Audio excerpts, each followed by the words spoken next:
যাদের photo signature ঠিকঠাক upload করা ছিল তোমাদেরকে কিন্তু আপলোড না করলেও চলবে, কিন্তু ক্যাটাগরি সকলকে আপডেট করতে হবে, এটা বাধ্যতামূলক। তোমরা যখন ফর্ম ফিল আপ করো তখন কিন্তু ক্যাটাগরি মেনশন ছিল না, বিশেষ করে যারা লাস্টের দিকে ফর্ম ফিল আপ করেছিলে। প্রথমে ছিল, একদম ফার্স্টে ছিল, কিন্তু লাস্টের দিকে কিন্তু ছিল না। কিন্তু সকলকে আপডেট করতে হবে। তুমি যদি অনেকে ভাবছো তোমার ক্যাটাগরি জেনারেল বা ইউআর, তাহলে তোমাকে তো করতে হবে, কিন্তু তোমাকেও করতে হবে। ওখানে কিন্তু সকলের জন্য অপশন রয়েছে, general, SC, ST, OBC A, OBC B, EWS, physical handicap, সকলের জন্য অপশন রয়েছে।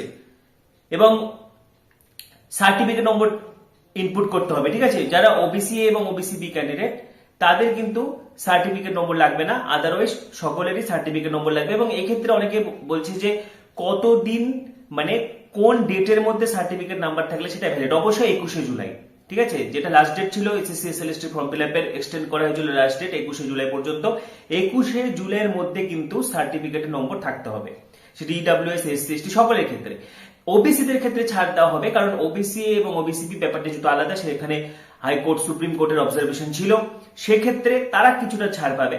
এবং যদিও যারা সেই 21শে জুলাইয়ের মধ্যে যাদের সার্টিফিকেট ছিল সেটা পুরনো হতে পারে, নতুন সার্টিফিকেটের কথা আমি বলছি না, রিভ্যালিডেশনের সার্টিফিকেটের কথা বলছি না, বা রিইস্যুয়েন্স এর কথা কেন হচ্ছে না, তারা কিন্তু সুযোগ পাবে। অর্থাৎ ওবিসিদের ক্ষেত্রে কিছুটা ছাড় রয়েছে, তাও সকলের জন্য নয়।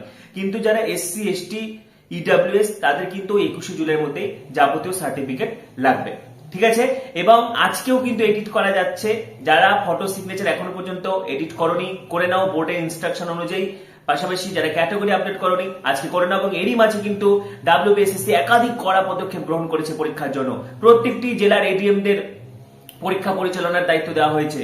প্রতিটি পরীক্ষার্থীকে কিন্তু ফ্রিস্কিং করা হবে, ঠিক আছে, ফ্রিস্কিং এর ব্যবস্থা থাকছে, তল্লাশি করা হবে। এবং প্রত্যেকটি পরীক্ষা কেন্দ্রে সিসিটিভি থাকছে। কোন রকমের ঘড়ি, সেটা হচ্ছে স্মার্ট ওয়াচ হতে পারে, ডিজিটাল ওয়াচ হতে পারে, বা নর্মাল ঘড়িও ব্যবহার করা যাবে না। পরীক্ষা কেন্দ্রের মধ্যে ঘড়ি থাকবে। কোন রকম লক টেবিল, তারপরে any printed or written materials কিছু কিন্তু ইউজ করা যাবে না। মোবাইল ফোন থেকে শুরু করে যে কোনো ইলেকট্রনিক গ্যাজেটস কোনো কিছু ইউজ করা যাবে